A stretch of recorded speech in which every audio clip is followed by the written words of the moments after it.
Hey everybody, it's Adam from the Combat Chain here. And before we get into episode 21 of the Combat Chain podcast, I just quickly wanted to apologize for the delay in content over this past couple weeks. This episode you're about to listen to, we actually recorded approximately 2 weeks ago on Wednesday the 13th of July, and then unfortunately due to some busy life circumstances, I was unable to get around to editing the episode until recently here. With that being said, we did still want to get this episode out because we had a great interview with Travis McDaniels, and we wanted to highlight some of the work he's been putting into this great game. So without further ado, let's get into episode 21 of the Combat Chain podcast.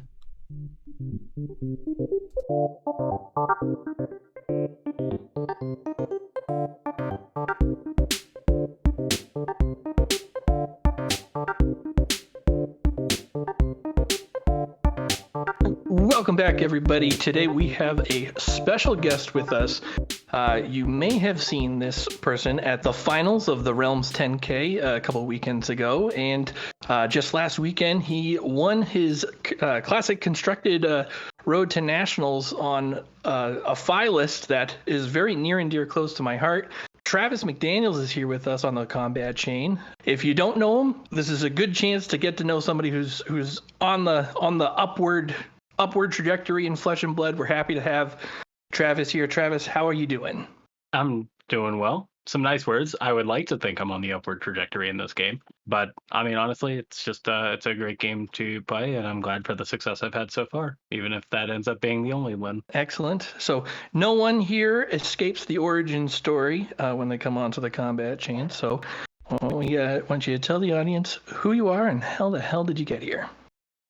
Well, much like a Phoenix Flame, Flesh and Blood was very much a rising from the ashes for me. I have been in and out of several card games over the years. Pretty much started with Magic and the old Star Wars CCG back when I was a kid.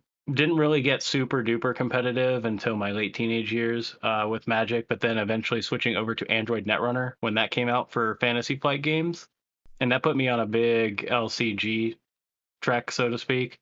And I played a lot of their LCGs as they came out, and not much really took me away from Netrunner as a main game until it eventually had to go when the licensing wasn't renewed a few years ago. But thankfully for me, another one of my old favorites, the Legend of the Five Rings card game, was picked up and rebooted by Fantasy Flight then, so I switched over to that for the lifespan of that game as well. And a large part of Flesh and Blood is kind of just like being that next card game that really is skill testing and lower variance than many other games, especially Magic, where sometimes you can kind of just lose to the draw. And that's sort of what drew me into it after L5R finally went down and lost all official support. Legends and Netrunner are two games that I hear have some of the most passionate fan bases still around. I believe, does Netrunner still have, is it fan-made like expansion sets that are still played to this day? Yeah, they had a fan initiative that's entirely community driven, not for profit, so it kind of stays above board in that sense. And it's called the Nisei Initiative, and they've released several fan expansions at this point. And to my knowledge, that game is still going reasonably strong for something that has no official OP or support anymore. But I would say Android Netrunner, from a design perspective, is probably the most well-designed, most like eloquently made card game I've ever played. When did Flesh and Blood actually catch your eye? When did you start playing? When it initially kind of started getting some buzz in the Magic community, like when LSV was really getting into it.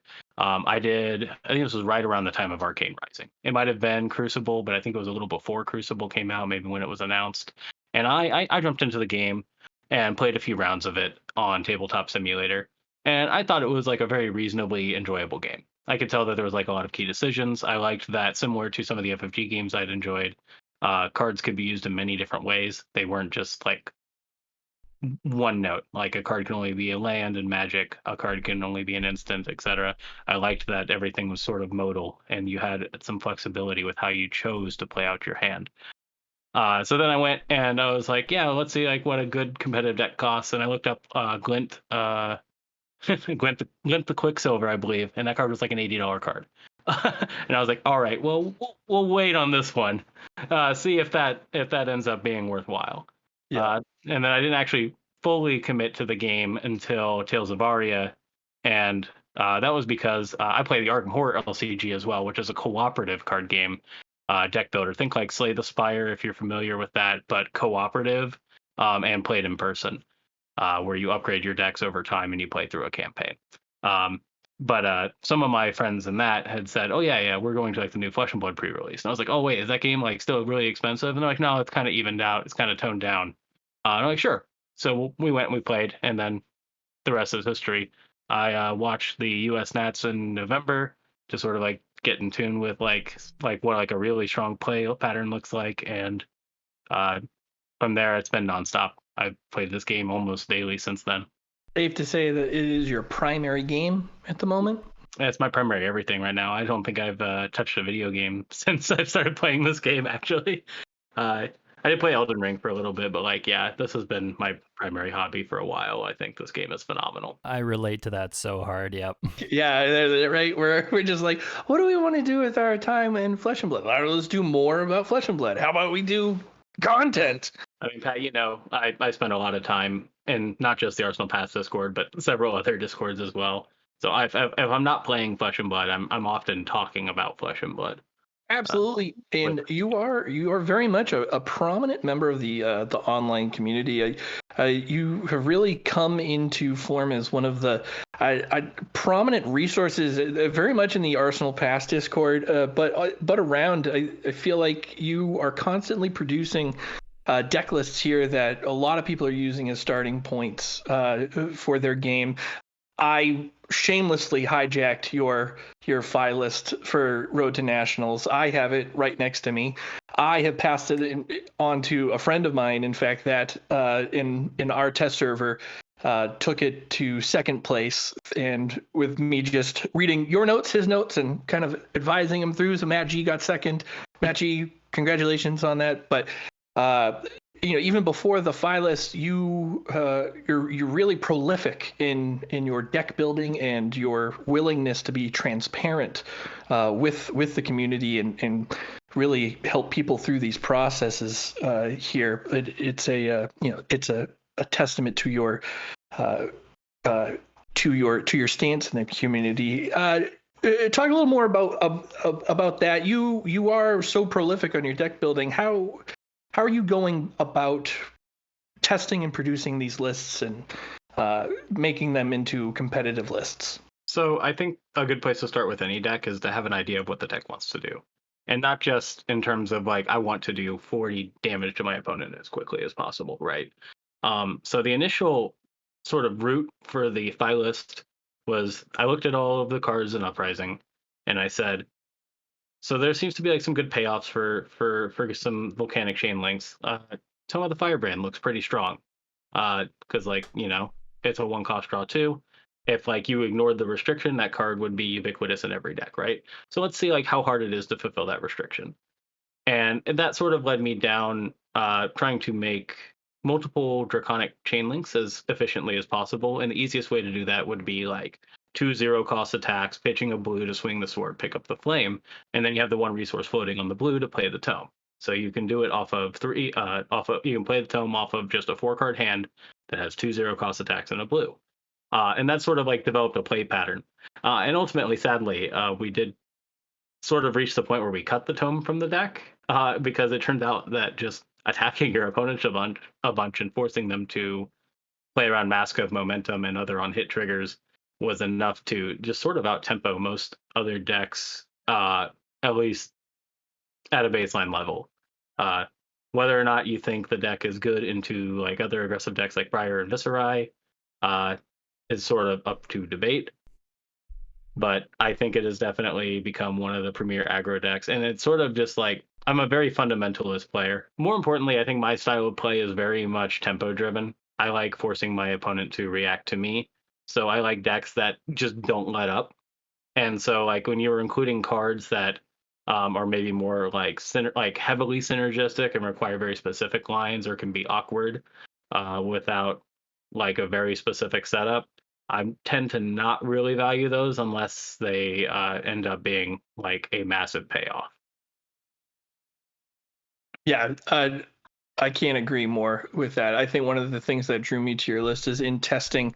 Right, Phi has so much flavor going for it, but what I found was if you throw in those maybe more thematically appropriate cards, and we're looking at like rise from the ashes, et cetera, in flames, they I always felt like drawing into a hand that had one of those was like almost a brick at that point. Anything that wasn't like an attack that just smashed and got go again was almost like a waste of space at that point. Anything not being, directly involved in getting you to that next chain link or, going wider and threatening a trigger was a card that inevitably got cut. So when I saw your list, that was like, I described it as like if you go into a tattoo shop with a drawing of, a sketch of what you want there, you don't want the tattoo artist to just put that exact thing on there. You want somebody to put the professional touch on it and make it very nice and tuned, and then throw on the real deal. So when I saw your list, I was like, this is what I want. I was thrilled to see it, and thrilled to see you successful with it. So, Travis, you're not flying solo here when you're getting ready for these things. Tell me about your testing process and a little bit about the people that you're testing with. How are you guys getting this done? Yeah, so I was actually going to say, when you say like my list and stuff like that, I don't really take a super strong ownership of this list. Simply because I was more the testee than the tester for this list. I am a very jack of all trades kind of player. I play a lot of things, and I think I play them reasonably well. So I was like mainly the person playing against this list while we tuned it to figure out its main strengths and game plan into multiple myriad matchups, which is I think part of the reason why I did so well is because I kind of knew how I could beat many other decks with this list because I knew what the game plan was, even without actually playing the matchup myself.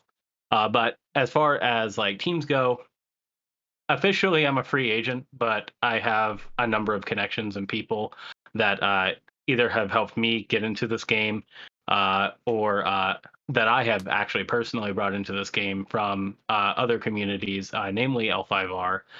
For example, Pablo Pintor, the Pro Tour 1 winner, is someone that I've been in a Discord with for quite a while, from like the old L, because he's also an L5R player, and we had our own little Discord where like a lot of the big name players congregated and practiced and tested for that game as well.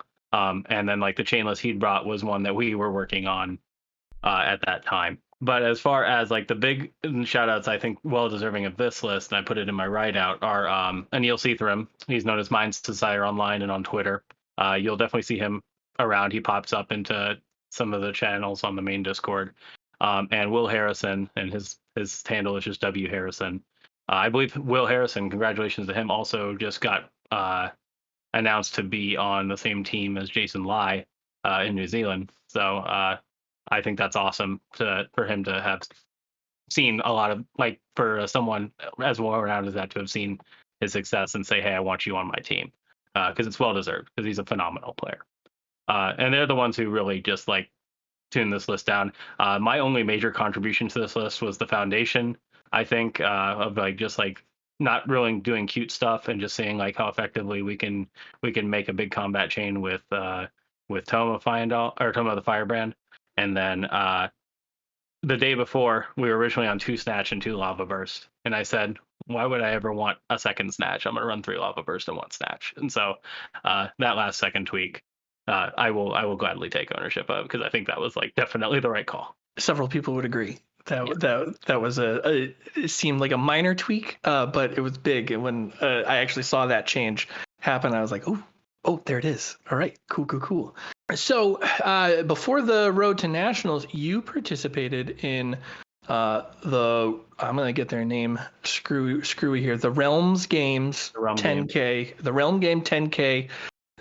You were piloting Prism, and you took it all the way to the finals of that, facing down the Briar that eventually won it. How did you go into this this unique meta situation, right? When we knew that the shipping delays were coming and Uprising wasn't going to come till July, they made the decision to run the tournament, but Living Legend, Starvo, and Chain, but not allow Uprising in, creating a little pocket meta of just, one time only. What was your approach going into that situation that led you to going on to Prism? And tell me a bit about your day on that tournament. Yeah. So there's nothing like super new there with that choice. I did kind of meta call a bit. As I said, I own multiple decks and I've played multiple heroes to the point that I feel comfortable playing many different things. And I was kind of between Briar, Lexi, and Prism for that meta. And I thought about it for a bit. And I asked, who's going to show up here? So, Michael Hamilton's big. I played a lot of events with him. And Ben over there in Indianapolis as well. They're big, obviously, Guardian players. Though Michael, I think, is pretty done with Guardian for now. He's mostly been playing Lexi and Rune Blade as far He's as been on Lexi for a while. He not to go on a tangent, but he was on Lexi a lot for the competitive team league, Adam. And at first we thought that was a little odd, but we can kind of see the precursor to the transition starting in the team league, and now he has been on Lexi for some time now. Yeah, and I think he likes that deck a lot. Yeah, it's fun. It's fun to kind of see those dots connect from that early on. Sorry, that is a tangent. We stream the competitive team league here at the Combat Chain. We provide all sorts of play-by-play. We're looking forward to that starting up again, and that was one of the things that we noticed. But yes, yeah. So Prism. So how I kind of arrived there, it was really close. It was quite literally a ride up there kind of decision. But not only was I expecting these really strong Indianapolis players, I was also expecting the Pittsburgh guys who rode up for their first 5K, which was Classic constructed, and they are, as far as I'm aware, they really like Guardian.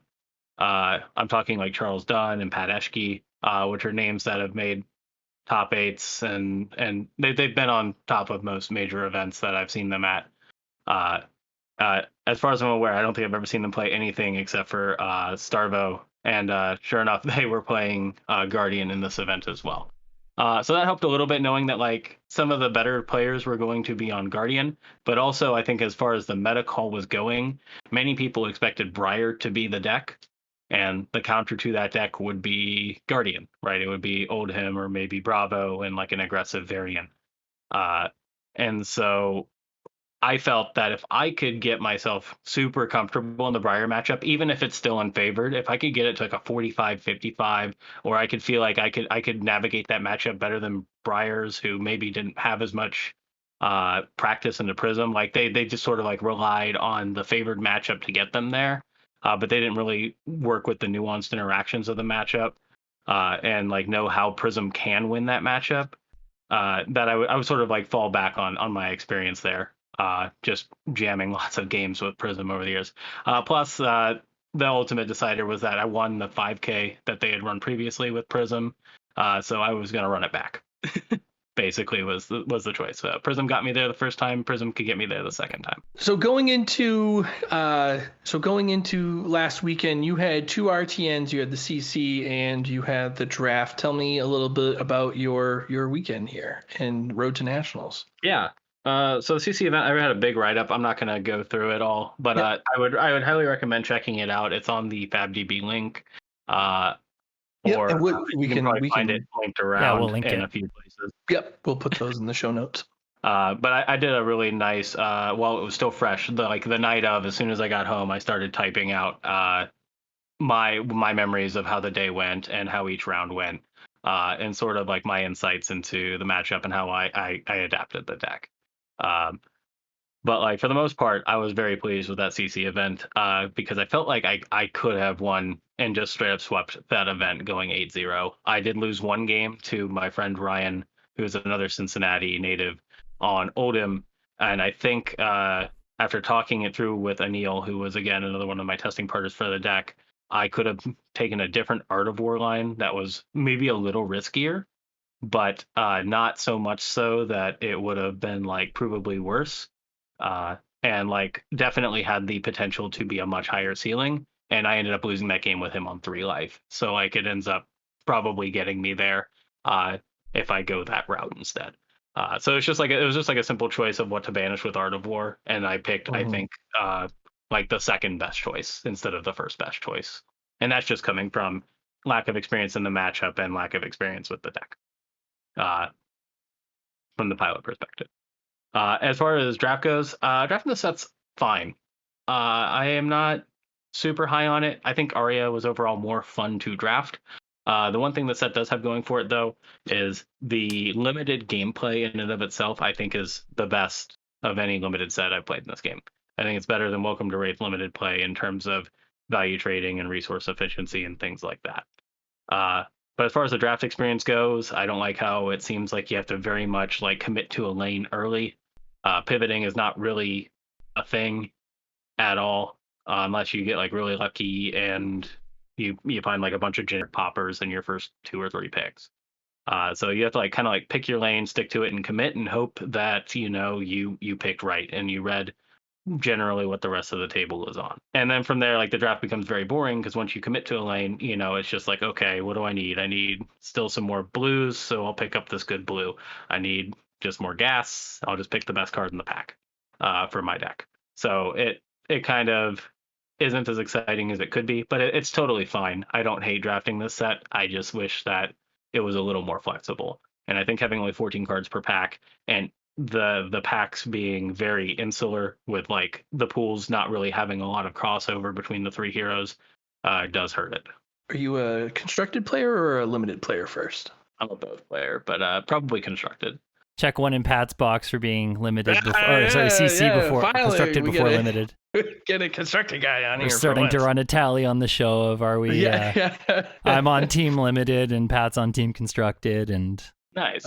I am historically one of the worst drafters just in the history of that format existing. It's just, if you ask me which one's more skill intensive, I would say limited. I think anyone who's constructed is wrong. But I think constructed's a lot more of my speed, just because I don't know. You can get more personal with it. Yeah, absolutely.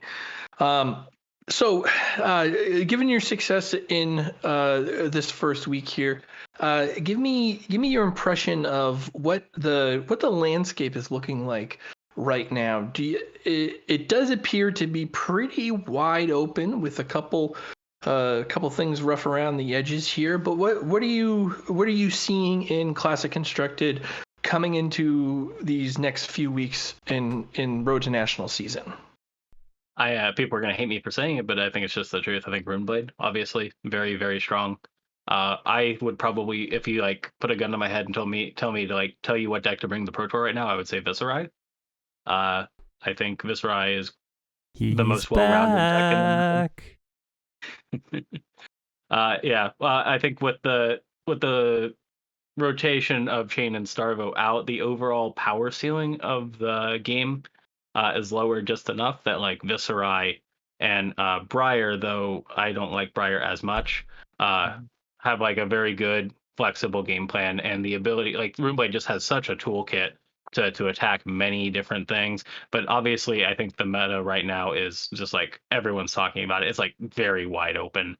I wouldn't be surprised if I would say about 10 out of 17 CC heroes right now, I think I wouldn't be surprised to see them win an RTN. I wouldn't be surprised to see them even win a calling right now.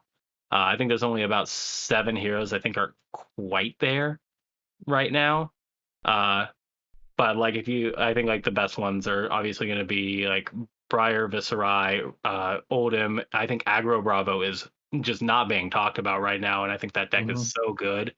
Lexi's quite good. Prism is there just because she just gets free wins sometimes, right? I think Prism will always be somewhere at top tables because she's so good in the beginning rounds of Swiss, the area I like to call the jungle, just because there's just a lot of decks that aren't super good into Prism. And so as long as Prism can just like slam down 2 auras a turn or draw the better half of her amazing attack actions, she will very likely just beat them through sheer efficiency in that. But yeah, Runeblades, I think Fi is quite good. I'd probably put him at like the bottom of tier 1 or the top of tier 2 because he does have some weaknesses. And Guardian, Prism, Galaxy's kind of a dark horse. Dorinthia, very good, kind of slept on, but loses to Prism, so probably won't be the best choice in a larger tournament. Do you see running it back to Fi here with the deck that you brought specifically? Do you see any? Would you run it as is, or is there anything in there that you notice that you might change out moving forward here, or is Fi the way that you've constructed it? Do you consider that viable in the long term? I think there's not much changes I'd make to the deck right now. Fi, the way the list works is it's just super linear. You could maybe replace that all you got's with like bigger D reacts for Briar maybe, so that you could block like a Snatch for 7 a little easier with a Sink Below. You could replace the Breeze Rider boots with Tide Flippers if you would rather have the Arcane Barrier into Viserai. Even though you probably won't be pitching to it very often, it could be nice in a pinch to help get you there because you don't necessarily need the blue in your hand. It just is nice because it swings sword and floats a resource for something else. But like you could like theoretically block 3 arcane damage with the blue and then just play 3 0-cost red attacks and still threaten mask and do what you want to do. But I think those are more side grades than strict upgrades. CNC and Erase Face are just bread and butter, just generic cards into an open meta where you're not really sure what is going to be at the top table because they both have matchups where they are just stellar threats that forces your opponent to deal with them. And when your opponent is already blocking Mask of Momentum triggers, closing the chain on a 6 attack that they feel very heavily inclined to block out, is just brutal. Travis, given the current landscape as you laid out, how do you feel the state of the game is right now? The Uprising has released. I don't know how you feel about the collectible aspect of it. I don't know if you're a degenerate pack cracker like some of us here. How do you feel about Uprising as a product? How do you feel about the state of the game right now? Flesh and Blood as a whole, where do you think it stands? Yeah, I think Uprising is a phenomenal set addition to Flesh and Blood. I think the Draconic trade is overall quite successful. I think they've done a wonderful job with making the heroes good, but not overbearingly so, as in pretty much every other set they've made. As far as like collectibles go, I don't crack a lot of cases. I'm usually a singles buyer, but I'm always on the lookout for some bling, and I happen to just be apparently quite lucky. So I am basically trying to trade down some of my rips to find some of the extra bling that this set has to offer. So overall, I think this is going to be remembered as one of the better Flesh and Blood sets, if not the best, just because it marks a change in their distribution model, going from first edition and unlimited to just a single edition. It's the first set that introduces Marvels as a formal rarity. The set has a ton of collectibles in it that are very awesome and very cool to open.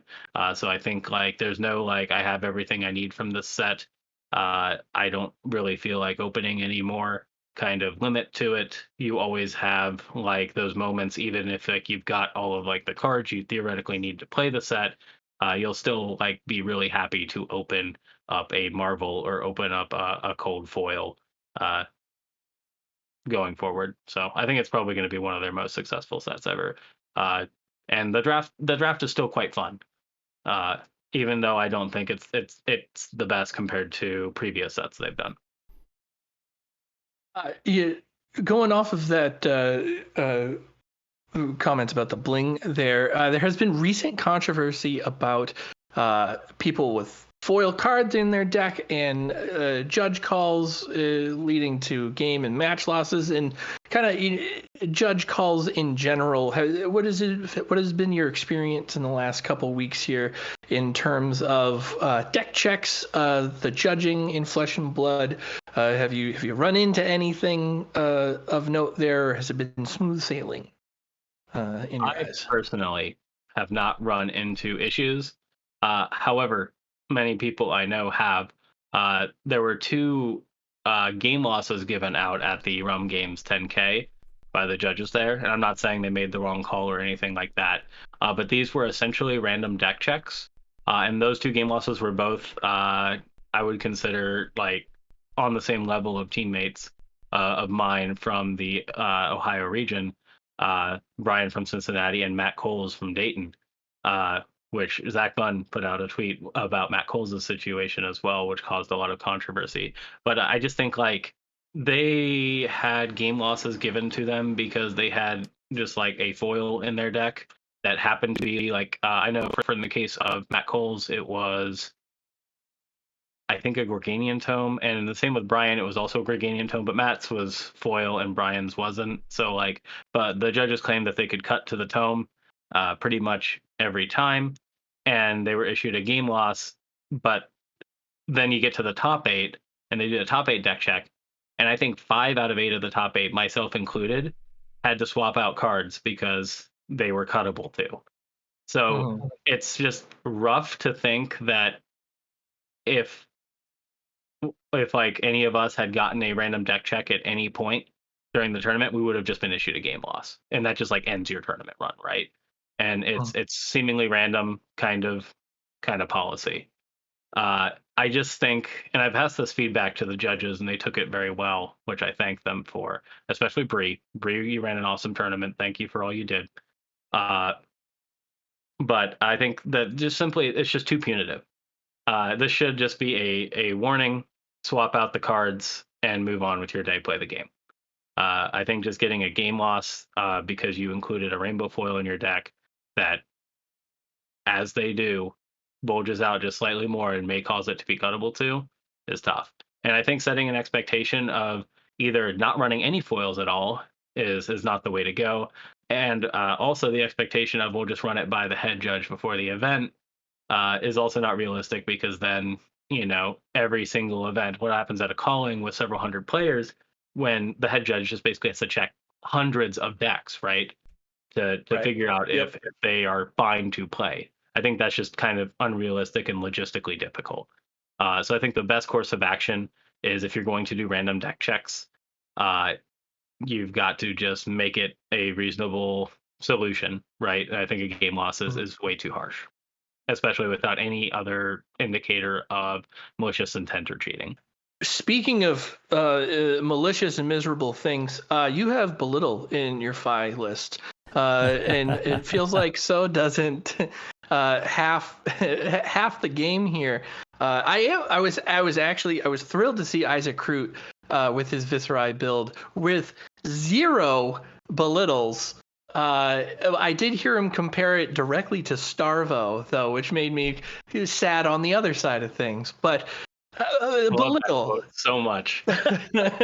And you know what? With that Viscerai list that he was showing, it does kind of fit too. But Belittle, everyone knows how I feel about Belittle. How do you feel about Belittle?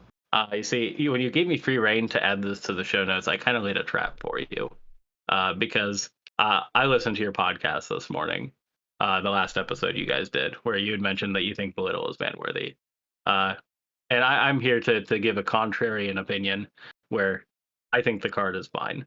Full disclaimer, that's Pat's opinion. Yeah, it is my opinion. I take full responsibility for it. Yeah, so I think Belittle, the reason you are seeing it more now than ever is, again, because the power level of decks has gone down. So a notably strong generic like Belittle will notably get better in the decks that can run it. And it's not being run in every deck because not every deck has the card base to run it. You're not going to see Prism running Belittle. Her cards have too much attack. Same thing with Lexi. Same thing with Bravo. I mean, although maybe someone could try. Rouse the Ancients Belittle sounds kind of hype. But the decks that do run it just happen to be quite strong fundamentalist. What people call aggro, I would just call like turn-to-turn decks, right? Decks that just put out a fundamentally strong turn-to-turn game plan without much long-term setup. In Ninja and Runeblade especially. Belittle just kind of does everything Runeblade wants. It fixes their hands for when they need resources. It by itself is both an attack action and a non-attack action in one go. So it turns on Rosetta Thorn. But I'm kind of on Team Belittle Viserai is not that strong. I think it's a fine deck, and it may even be the best way to play Viserai, and I may find myself saying that a week from now. But I think it's right now, I think that something like Isaac's deck, or what me and my team are now affectionately calling 9x9 Viserai, that's 9 Mauve, 9 Shrill Viserai. Yep. I think that is probably a little bit more of where I think his strength lies, just because Shrill of Skullform is such an above rate card. It's quite ridiculous. I agree with that. And it's funny because I actually have seen, since that podcast came out, I have seen kind of a drop off, and one of my points was that it was getting a little ubiquitous. So not so much like a glaring like this thing here, but just like a persistent little guy that keeps running around here. And I will reiterate, I said it was early, but if they're 6 out of 8 in the top 8 Pro Tour Lil have like at least reds and blues minimalisms or something like that, it's going on the list. Potentially. I think the card is obviously quite strong, but so is Command and Conquer, so is Erase Face. These generics that have very strong effects are going to see play. And Belittle just is very strong. I'm not trying at all to underplay its strength as a card. But the restriction that it puts onto your deck is a real one, especially in something like Viserai, where you'd think it would be a natural home, but turns out that running these attacks that fit under that 3 attacker or less marker does impact the deck in some ways. Yes, and I've seen one of the things that did drive me a little crazy is that now people are going into like Red Belittle is its own beast, and flavors of red and blue minimalism is one thing. Now I see people throwing in the yellow Belittle because if you do the math works out. But I've got Katsu's 5 go again. It does the thing. But I've got Katsu's running yellow Belittle because it turns Shuko on for yellow Whelming, and just yellow Belittle and Katsu. I like the little package a lot more in Katsu than I do in Vi. I have not draconic for Vi is my only real issue. Plus, Vi, you don't really want to break the combat chain to play a red minimalism. But in Katsu, that's probably a little bit more fine. You don't need to your entire hero isn't built around playing 3 draconic attacks to get your Phoenix Flame back. Yeah. So. Yeah. And I do love Belittle in Fi. I am sick of forgetting it's not draconic and trying to swing my sword or something right afterwards and being called out on it. It's just reps on the deck, man. Yeah. No, that's me. That's a me thing. I did want to say to Travis's point, currently, I think an angle to consider on Belittle in Fi right now too is I don't really think red minimalism, to your point of you don't want to break the combat chain. I don't think red minimalism even has a place in the deck. I've been just purely using the Belittle minimalism combo as a means to get more resources and particularly to beat ice strategies. And I think that's probably one of the what we use it for. Yeah, exactly. I think that's kind of 2 blue minimalisms, and that's what we fetch with it. Yeah. Travis, we had you have you got a streak going on here. What is your what's the rest of your 2022 looking like? What's your outlook here for you competitively? What are your goals for the next tournaments that you want to run into? What are you planning here? So I'm planning on finishing out most of the major events left in 2022. I had already planned on going to Lille with some of my friends. I unfortunately did not qualify at a ProQuest this time because I could only attend two, and I bubbled out in the top four of both. So that is mega unfortunate. But it is what it is. If I can pick up a PTI for a price I'm willing to pay, I would definitely consider it there. But otherwise, I'm just going to go there and be happy to play the calling and do draft side events and just have a good time in France, right? I have never actually been outside of the United States unless you count going to Canada. Well, I guess I've never been outside of North America would be the better way to say that. Because I've been to Toronto a couple of times for events there. So this is my first time I've had to like upgrade my passport to the full book and really travel outside of my comfort zone. I am heading up, of course, U.S. Nationals in North Carolina. I'm currently planning on either seeing if I'm going to be driving there, if we're going to do one giant carpool from like the Cincinnati, Northern Kentucky area, or if I'm going to end up flying there. And then, of course, Worlds. Wouldn't miss it. Yeah, certainly looking forward to France. That's going to be one hell of an experience. Absolutely. And I the main reason I actually do want to play the Pro Tour there is because it's the first mixed format Pro Tour, and mixed format is my wheelhouse.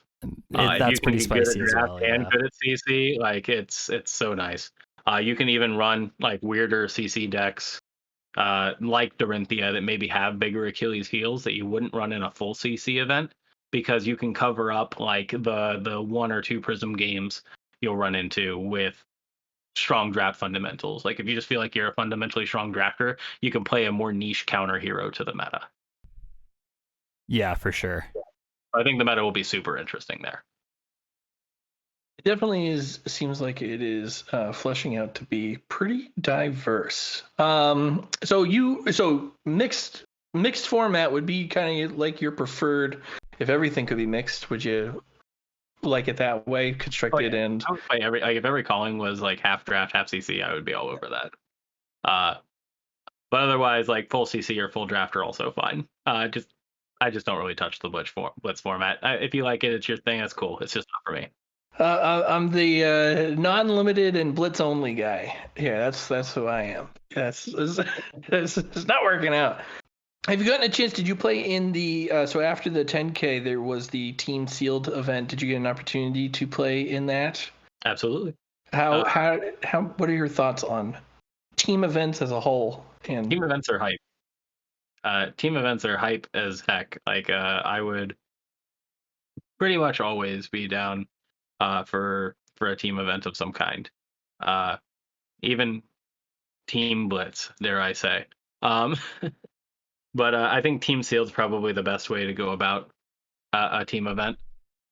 And then my team for this event was I know Matt Fry, who is another one of my locals and one of my Arkham Horror buddies that I mentioned before, who kind of reminded me this game existed and was actually affordable now. He was on our team and he was our Dromai player. I played Icelander, and then Eric Shootman, who you may have seen his name because he was a leaderboard runner for a while. He played my armories. Yep. He was our 5 player. And so I was stuck as the Icelander player because I was pretty much the only one who had played any amount of Icelander at that point. And we did solidly well. I think we were just outside of the top 4, either 5th or 6th seed, because we had lost the last round to the second place runners.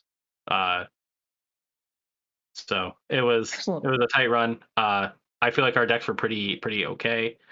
12 packs in team sealed doesn't sound like a lot, but trust me, our like every deck in that format was just wildly tuned super well, because of the sheer amount of pool each hero gets. So trust me when I say that I think it's a really fun event just because everyone gets to run really well tuned decks. And I liked it because it actually has a little bit of a mini classic constructed built in, because being able to choose which of your massive pool of cards are going to make your 30 is a real skill. Absolutely. And sideboarding too. It does sound like the kind of limited format I could sink my teeth into. All right. Your deck had like 20 blues, right? Like very Right. Yeah. Right. It was great. I had a lot ended of up. choice. I was on Icelander for both my pre-releases. I had like 15 blues, but I was like, I really need. I just wasn't enough of what I wanted to have in the deck, and it was killing me on the inside going through that. Yeah, and they were like good blues too. We're talking like right. Heat stuff, the ether hails, the frostings, the cold snaps. Yeah. We didn't have anything super bad in the blues. Right. No fluff. That's and 3 poppers too, which unfortunately did not save me from my one Dromai I played. All right, Travis. Now for some of the really really hard hitting stuff here. You've been playing Fab for a little bit now. Who is your favorite hero in Flesh and Blood? You don't really make me pick one. I'll give you a top 3 if you want to sit on that fence. So I'll go ahead and I'll pick a favorite one. I think my favorite hero just overall is probably Chain, and unfortunately no longer playable. But Chain was just about everything I love in a hero for my sensibilities. He played just like a mean, forcing your opponent onto the back foot kind of game through the mid range. Like his mid game was just unmatched. His entire deck was fundamentals, just clean, efficient turns that if you plan them out properly, you are rewarded immensely. And I feel like he could beat any deck if you were good enough with it.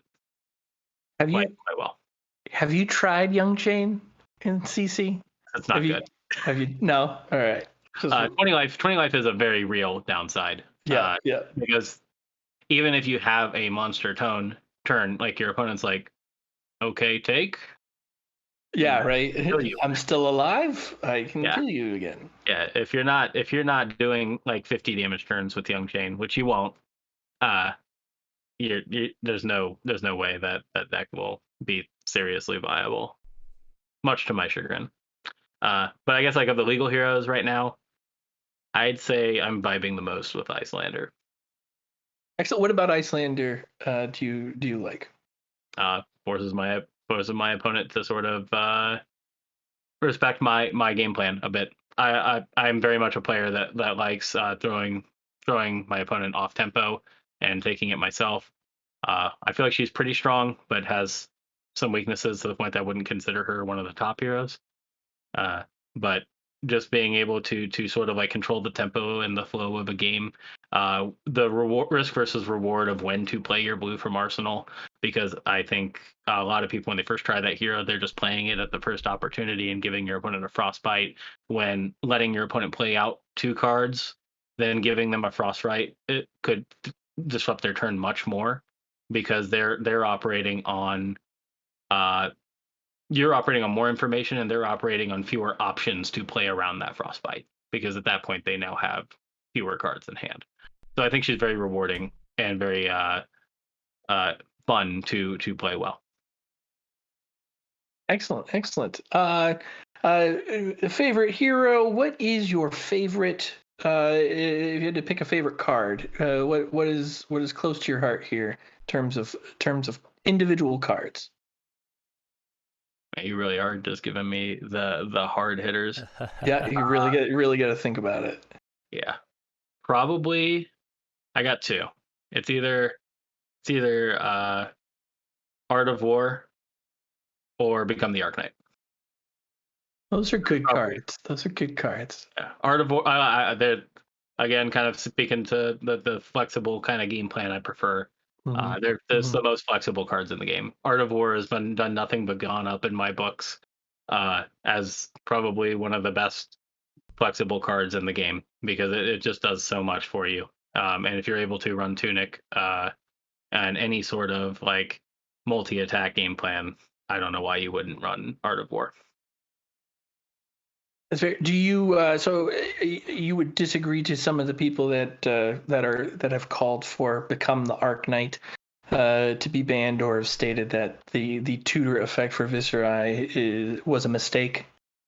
I wouldn't call it a mistake. I would say that I believe it was D-Rude who said that Become the Arc Knight would probably be a sensible target to remove from Viscerai, uh, just to lower his power level without removing a part of his identity, which is a fair criticism. But I think it's not the core issue. I think the core issue with Viscerai before they banned Skeletor was Skeletor, like quite literally. No other chess piece in the game can net you the value that Skeletor was giving Viscerai, and it also blocked for 2. And it could block for 3 if you really, really needed it to as well. That chess piece was one of the most busted pieces of equipment in this game and probably ever will be, and I would be surprised if it ever gets free reign to do what it was doing before again. It makes me sad. I love Skeletor. Well, that deck too. That deck was a lot of fun. That was really good. Drawing lots of cards is really fun. I do. I stand by. I think Sonata should have taken the hit. I think Sonata is fine in a world without Skeletor. I think in a world without Sonata, Skeletor would have been still a really insane piece of equipment. That's fair. Even just like playing a Rattlebones for free and picking up a Spellblade Assault or a Shrill of Skull form would have been more than enough to make that card the best chess piece in the game. Sounds so good just saying it, doesn't it? Like, that's a great line right there.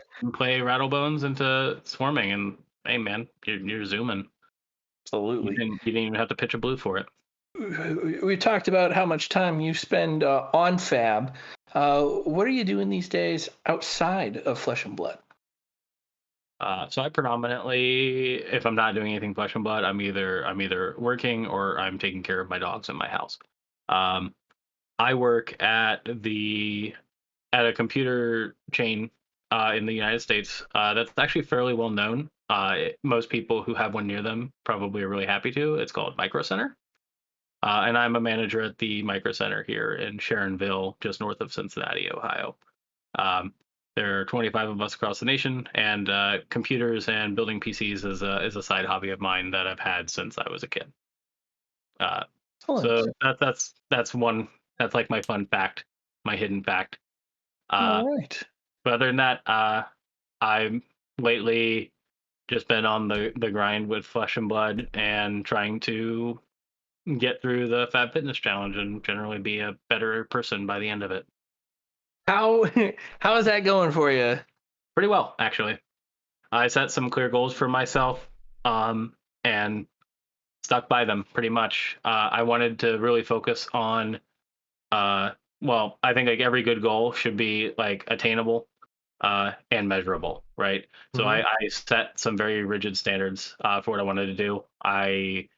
I'm a large person, so I knew that like, hey, if we're gonna do a fitness thing, I would like to lose weight. That's straight up just something that I feel like I could do. I just never have because I've never felt like doing it really. Like, but like here, this is a good opportunity to better that part of myself. So I think like the biggest barriers for that is I would just eat stuff because I was bored at times. I would snack a lot. So I decided let's do IF, not necessarily for the benefits of the fasting portion of it, but just as a way to set guidelines and rules. As a gamer, I'm really good at following rules and being efficient to sort of control that. So I just said, here's my window. If I'm outside that window, even if I'm hungry, I will willpower through it. And generally speaking, my appetite's gone down. I've been able to feel even more energized just because the energy that I'm burning is lasting me longer. And for the most part, that's gone quite well. But on top of that, I also wanted to sort of ramp up some level of ritualistic exercise. And I'm asthmatic, so aerobic exercise and me are a little tough.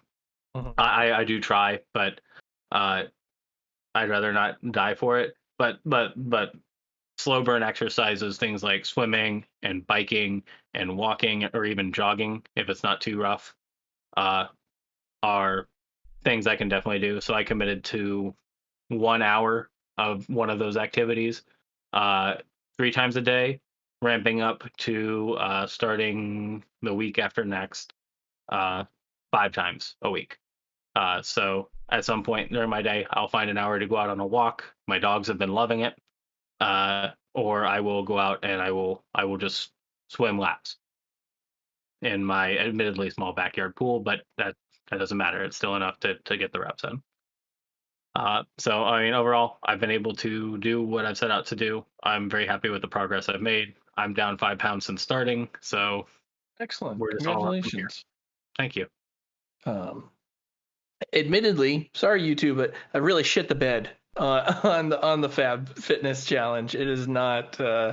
I have not done well with it at all. There's a whole. My life is a calamity at the moment. Anyways, it's not really an excuse, but I really have not. It has been an abject failure Part for of this being guy. honest with yourself on that too, right? Yeah. I've been talking about doing basically a big reset here and trying to salvage the rest of the month, but it has not gone well. I don't think of it as like over here. anything either, right? Just like start by just saying, all right, I'll do it for a day. Yeah. And then I'll do it for 2 days. And I'll do it for 3. And then it is exactly that. It's a fresh start. It's never too late to start. Just get on it. And never too late to learn something new. It's never too late to decide to be a better you. So that's part of it. And the community behind this is awesome. It really is. It really is. I've been able to do what I've been doing.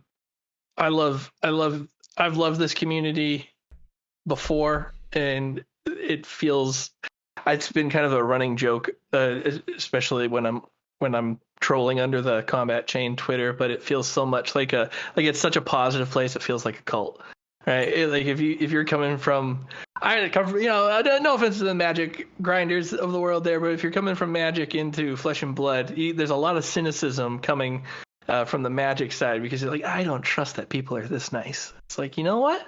We're just all happy to be here. But that part of that happy medium of being like a small community, but one that's growing. I really, really hope that Flesh and Blood continues to maintain this feeling of like an all's welcome, open, accepting kind of club as more and more players get in, and it doesn't ever lose that. So 100%. I think every single one of us has a sort of duty to keep it that way. Like if the community's nice, that's on each individual person to keep it that way. You have an opportunity here to plug your socials if you have anything coming up, anything that you would like to use this platform for. The floor is yours. Sure. So I currently don't have a platform myself, but I will say that Flesh and Blood has done the impossible yet again. And it is the first game that has gotten me to actually use Twitter. Because the Twitter community is really awesome. You can find me on there. I posted my 5 deck list, and every once in a while I'll chime in on some big names Twitters with some hot takes and cold takes and medium takes. But my Twitter handle is @TFightsDragons. On Discord, I am Travis Fights Dragons pretty much everywhere. I'm one of the lucky people who kind of has a moniker that isn't taken because it happens to use my name in it. But I also want to shout out some groups for my friends. So as I said before, Will and Jason Lai's team, super awesome that my friend Will from Michigan got onto there. Pablo's team is known as Sunflower Samurai. They have a pretty awesome website and stuff they're going up, and they're obviously going to be at many events going forward as that team. Anil has also been put in as an honorary member on that team. So shout outs to them and their platforms. I would also say, just in general, in addition to this podcast, if you don't listen to it as well, definitely check out Arsenal Pass. They were one of the gateway content creators to really get me into this game. And they do something, they have their niche and they do it better than anyone I think I've seen. And then the last one would be Flake, Maddie's content as well, the Instant Speed Codcast, and the stack content that he does, I think is also the best at what it does for this community in terms of getting guests and highlighting people in this game. So shout outs to them and all the awesome work they do. They make this community better every day. So thank you to them. Well said. We love all of those guys as well. Matt has been. I only have time for so much. Yeah, right. That's all right. Travis McDaniel, it has been a pleasure to have you on here. We wish you continued success, and I will be sure to continue to bug you constantly on the Discords as I try to hijack more of your deck lists. Absolutely. They will Appreciate be you. free to be hijacked. I'm a very open deck list kind of person. Because if you're closing off the deck list, man, like doesn't that just kind of segregate part of the community? So absolutely, I'm open to share ideas and outcomes and things that don't work. So always feel free to bug me if you have any questions. I will always be open. Awesome, man. Appreciate you. Thank you for coming on. Thank you so much for having me. All right, that should do it for this episode of the Combat Chain. We'd like to thank our guest Travis McDaniels for coming on once more, and it is time to plug our stuff. So you can find us. You can find us on YouTube at the Combat Chain. You can search the Combat Chain on YouTube. Be sure to press the like and subscribe button and hit those bell notifications. We are producing podcasts and video content regularly there. You can support us on our Patreon at the link below.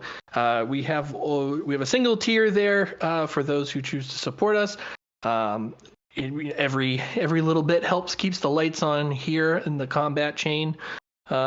Chamber of Chains here, and of course you can find the Combat Chain on Twitter at the Combat Chain. You can find myself at Pat Smashgood, and you can find Adam at Fomtoolery TCG.